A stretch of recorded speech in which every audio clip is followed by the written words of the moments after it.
Maganda pa rin naman. Kita man na doon na alam ni Grandma. Buksan mo nga yung supot. Ang dami. Apo nagadaw. Nagadaw na eh.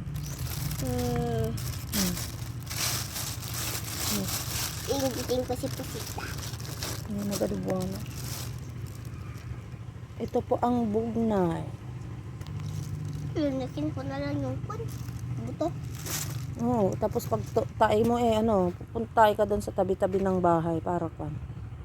Tapos yung buto, tutubo sa Tapos likod. yun na magiging bugnay mo, no?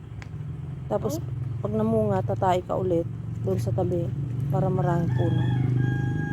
Yeah. Ang gagaran maging Wait.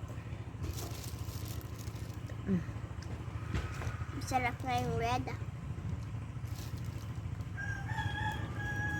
Kaya nakakamansa ng kain po tayo ng bugnay. Paborito po nitong batang to ang mga prutas kahit maasim.